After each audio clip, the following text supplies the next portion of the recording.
Hello and welcome to LFC Focus. It is post-match reaction showtime after Liverpool and Manchester City have just essentially ale-housed a 0-0 draw with one another. What an incredible time to be alive. I mean, that game just had all the hallmarks of a pub league game where everyone went out and just had a few too many the night before. Everyone looked a little bit tired. It was really rough and physical. There wasn't really that much quality from either side. And then it had an absolutely horrendous penalty from Riyad Mahrez at the end to top it all off. And to be honest, if you didn't know who those teams were, you probably would have reckoned that they might be somewhere around the bottom 5 of the Premier League. You know, that game was quite similar to one that was played out earlier this season between Cardiff and Newcastle, right down to the really bad penalty at the end. It was just so short on quality, and some of that isn't really a surprise because you've got to take into account where this game takes place in the season, and it's quite possibly the worst time you could schedule this fixture because it's right at the end of what has been a pretty busy run for both clubs. You know, I think it has been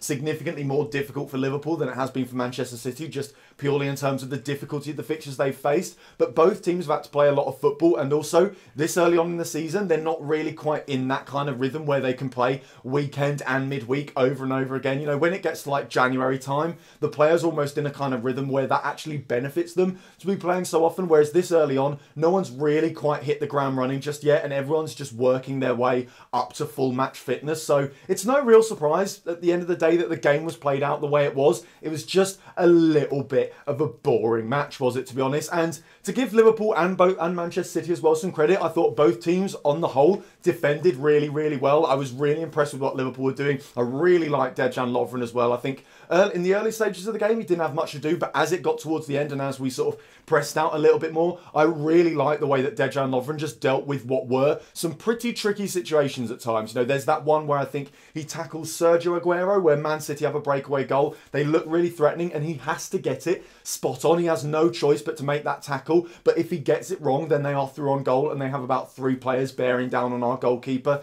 So at various points, Dejan Lovren really proved that he is still more than good enough to play in this Liverpool side. And no, he didn't do enough to show that he can play in this side on a regular basis because Joe Gomez was also fantastic and really, really good in that right-back role as well. And actually not that bad going forward. I think it's always been the general consensus that when you want a good defensive right-back, you go with Gomez. When you want a good attacking right-back, you go with Trent Alexander-Arnold. But Gomez actually got forward well as well. He put in some nice crosses. He also had a shot as well, which was pretty exciting because I don't think we've ever seen Joe Gomez have a shot on goal for Liverpool before. But yeah, Joe Gomez was fantastic as well, and I do expect him to slot back into the centre-back pairing after the international break because I just think Lovren, he's not quite as good on the ball, so he's fine in these games. But if we're playing as Southampton or something like that, we need a centre-back who's capable of pinging passes left, right and centre and actually starting attacks from the back, and that's not really Dejan Lovren. But I thought the defence did really well. I thought City's defence, to their credit, was pretty good as well. I mean, Walker and Mendy were kind of caught in no man's land a few times, but their centre-backs were both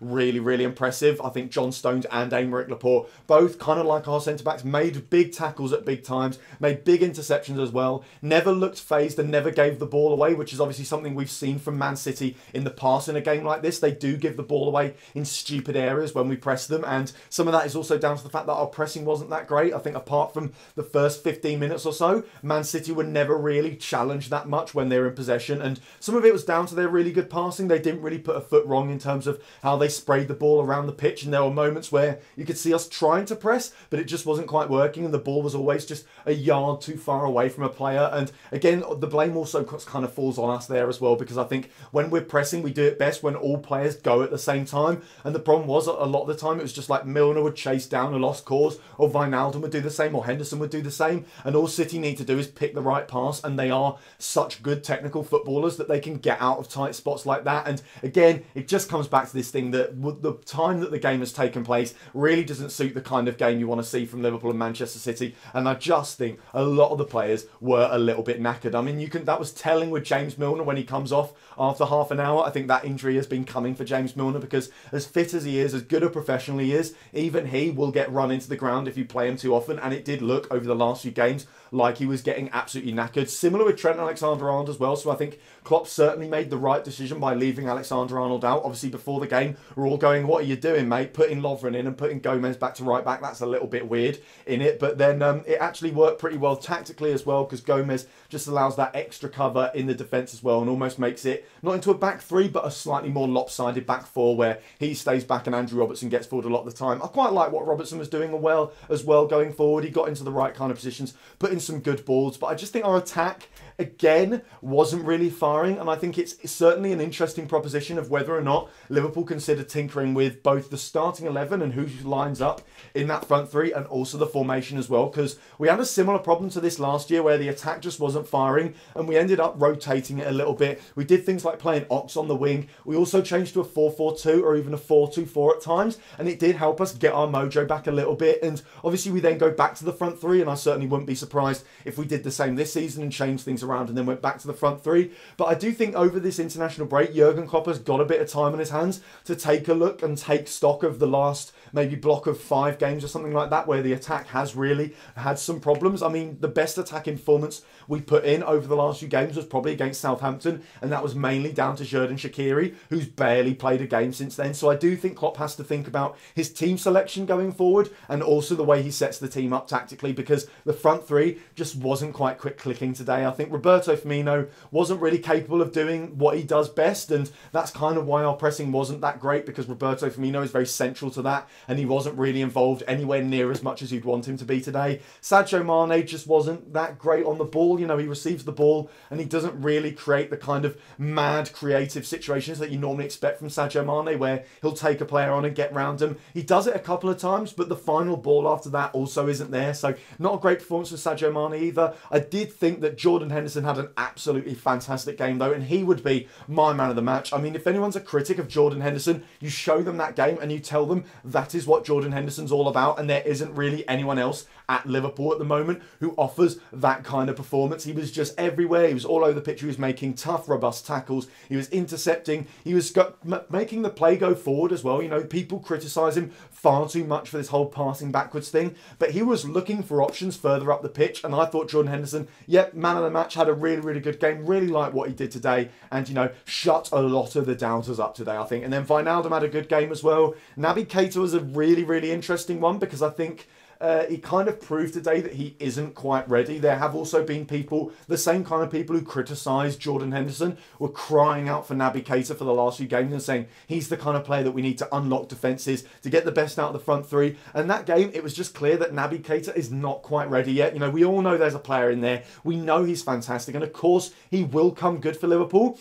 but not just yet. You know, certainly in a game of that magnitude, if that had been Southampton or Brighton at home, Naby Keita would have been fine, but he just doesn't get that much space, and he's not yet used to working out how to exploit it in this Liverpool system. I think we haven't seen enough of those Naby Keita marauding runs where he just picks the ball up and drives at players and creates chances that way. But it will definitely come. We will get to see it eventually. And also in terms of the tempo of the Premier League, far too many times he is passing us into trouble. It happened even just in the first 15 minutes against Napoli, and it happened a little bit today as well, and it was making me nervous at times. I was thinking, if City do get a goal, there's quite a high chance that it comes from a dodgy Naby Keita pass or something like that. So the boy will come good. He will be absolutely fine. But for now, it's still quite not happening for him. And I think this next run of games after the international break is probably the perfect stage for Naby Keita to start to really get to grips with the Liverpool system. And it's a similar kind of situation with Fabinho as well. And then finally, you've got Mo Salah as well. It's another performance where he doesn't score. It is, however, a performance where he gets some goal-scoring chances as well. So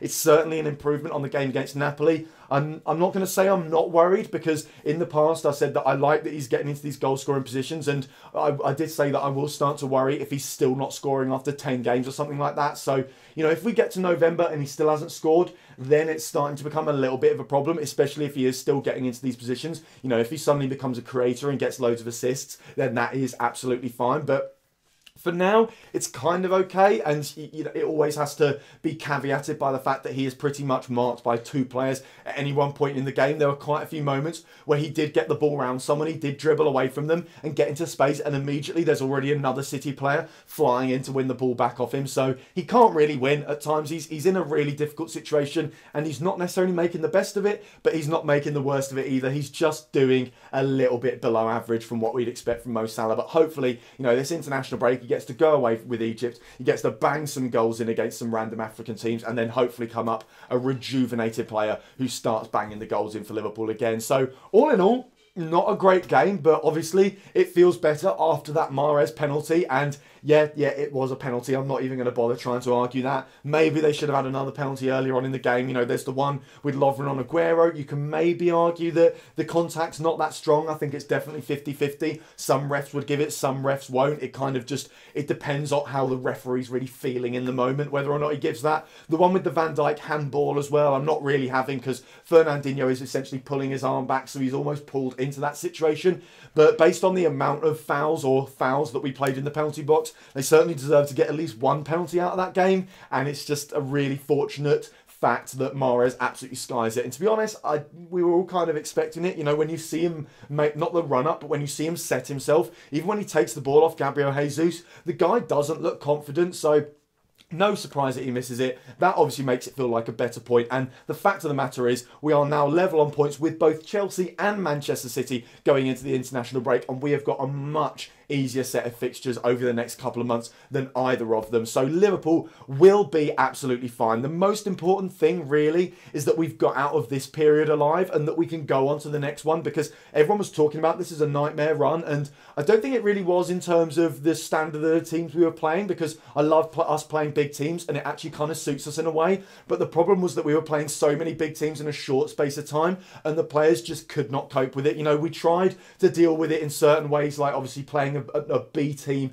against Chelsea in the League Cup. We tried to deal with it by kind of winding ourselves down and not even really bothering in the second half against Southampton after absolutely blowing them away in the first half. But eventually these things will catch up with you when the fixture list is that congested and that full of difficult games where you have to give your absolute maximum effort for the full 90 minutes. So the fact that Liverpool have come out of that still fighting and still all right, going all right in their Champions League group, still level on points with their title contenders at the top of the Premier League table and out of a cup competition that none of us really care about at the end of the day, is a really, really impressive sign of what this team could do later on this season under Jurgen Klopp. So that is all for today's video. Thank you guys very, very much for watching. If you did enjoy this video, why not give it a like? If you're new around here as well, hit that subscribe button there. Check out some of the other videos that have been out on the channel over the past few days as well. Don't forget to follow at LFC Focus TV on Twitter, and I'll be back soon with some sort of new show or update during the international break. Until then, bye for now.